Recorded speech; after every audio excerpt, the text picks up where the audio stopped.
तो बयान के बाद एक जवान मेरे पास आया, अब वो तो इंग्लिश में बोलते ना, वहाँ आया मेरे पास। इंग्लिश समझते हो आप लोग? अरे हाँ या नहीं? वो मेरे पास आया और मुझको धीरे से कहने लगा कि मौलाना, I want to ask you one question. I want to ask you, यानी मेरे को आपको एक मैं थोड़ा तो घबराया, वो शुरू ज़माना था हमारा। मैंने कहा भाई क्या सवाल पूछना है, आएगा तो ठीक है, नहीं आएगा तो कोई मुफ्ती साहब तेरे को जवाब दे देंगे। तो मुझे कहता नहीं मौलाना, I want to ask you on your subject, on your topic, यानी 7 दिन से आप जन्नत जन्नत जन्नत जन्नत जन्नत का बयान कर रहे हो, इसी पर मुझे सवाल पूछना। मैंने कहा पूछ ले भाई, वैसे जन्नत इतनी बड़ी है कि कोई सवाल का जवाब मेरे को भी नहीं आता होगा। तो मुझे कहने लगा मौलाना सिंपल क्वेश्चन, यानी आसान है। मैंने कहा पूछ ले। तो मुझे धीरे से कान में कहता है, my wife will go in जन्नत। समझे? My wife will enter in paradise, यानी मेरी बीवी जन्नत में है। मैं थोड़ी देर के लिए उसका चेहरा देखा, उस वक्त मेरी भी नई नई शादी हुई थी। मैंने थोड़ी देर उसका चेहरा देखा, फिर मैंने कहा ऑफ कोर्स, व्हाई नॉट। मैंने कहा भाई जाएंगे, हमारी बीवी भी जन्नत में जाएंगी, हम कलमा पढ़ के जन्नत में जाएंगे तो हमारी बीवियों ने भी कलमा पढ़ा है, वो भी जन्नत में जाएगी। बस मैंने इतना कहा ना, जन्नत में जाएगी बीवी, इतना गुस्से में पीछे गया और जाकर मुझे कहता है I don't want to go in जन्नत। आपकी भी शादी हुई है? नहीं, ये यूं करने लगा, मैं समझ गया हालत खराब है। और गुस्से में मुझे कहने लगा I don't want to go in जन्नत, मेरे को जन्नत में जाना ही नहीं। तो मैंने कहा भाई please come here, please come here, इधर आ तो सही, मेरे को बता तो सही, why you don't want to go in जन्नत, तुझे जन्नत में क्यों नहीं जाना? मुझे कहने लगा क्या जन्नत में जाने का, वो बीवी भी जन्नत में आएगी, यहां भी किट वहां भी किट जाके करे तो जाना है आपको? बीवी आएगी, चलेगा? चलेगा?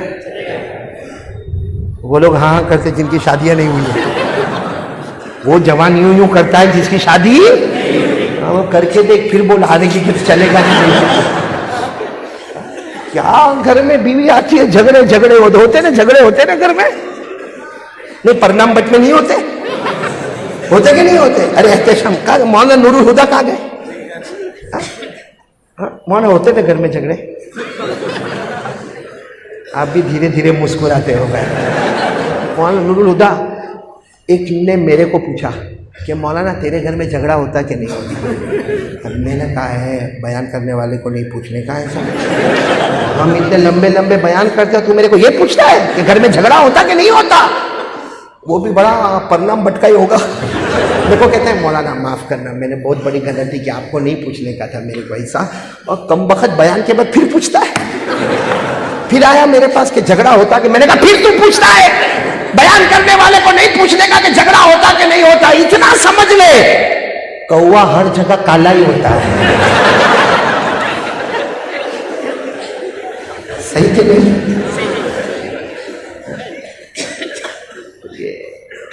तो फिर मैं आपको पूछूं, जन्नत में, हाँ डॉक्टर साहब जाना जन्नत में? वो आएगी बीवी, वही आएगी, चलेगा?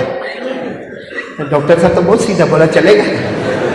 आपको मालूम है हम जब जन्नत में जाएंगे, मैं अपनी तरफ से नहीं बोलता, अल्लाह के रसूल पाक सल्लल्लाहु अलैहि वसल्लम ने फरमाया, हजरत आयशा फरमाती है कि जब हम जन्नत में जाएंगे ना, देखो समझो हम जन्नत में गए तो सामने हूर खड़ी होगी, हूर तो समझते हो ना? आप लोग तो मेरे को अटैक आवे ऐसा करोगे काम भाई? हूर तो समझते हो ना? हम जन्नत में जाएंगे तो हूर खड़ी होगी और अल्लाह कहेगा ये तेरी हूर है, यू लाइक? तो हम कहेंगे हाँ बिल्कुल नो प्रॉब्लम। तो हम जब उसके पास जाएंगे तो अल्लाह कहेगा मेरा बंदा बीवी को बुलाओ, तो कहेगा नहीं अल्लाह परनाम बट में 50 साल तो निकाले, अब कितने साल और निकालने के अल्लाह? ओ हूर बराबर है। फिर अल्लाह दूसरी मर्तबा पूछेंगे बीवी को बुलाओ, खास काम भी नहीं, कोई काम है भाई? काम भी नहीं है। फिर अल्लाह तीसरी मर्तबा कहेंगे बीवी को बुलाओ, अब वो अल्लाह बार बार पूछेंगे तो कहेगा अल्लाह जब तू कहता है तो बुला ले, बाकी मेरे को कोई जरूरत नहीं। तो अल्लाह तबारक व तआला फरिश्तों को कहेंगे पर्दा उठाओ, पर्दा उठाओ, इसकी बीवी को सामने लाना है, पर्दा उठाओ। कसम, मेरी बड़ाई की कसम, जो खूबसूरती मैंने हूर को दी होगी उससे 70 गुना ज्यादा अल्लाह हमारी बीवी को खूबसूरती अता करेगा। और पर्दा उठेगा और उसकी बीवी आएगी। हम लोग इतने लालची है ना, जब देखेगा ये तो हूर से भी ज्यादा खूबसूरत है तो कहेगा अल्लाह ये बराबर। तो अल्लाह कहेंगे अभी तो मना कर रहा था, तो कहेगा अल्लाह और परनाम बट में 50 साल तो गुजारा और गुजार लूंगा इसके साथ।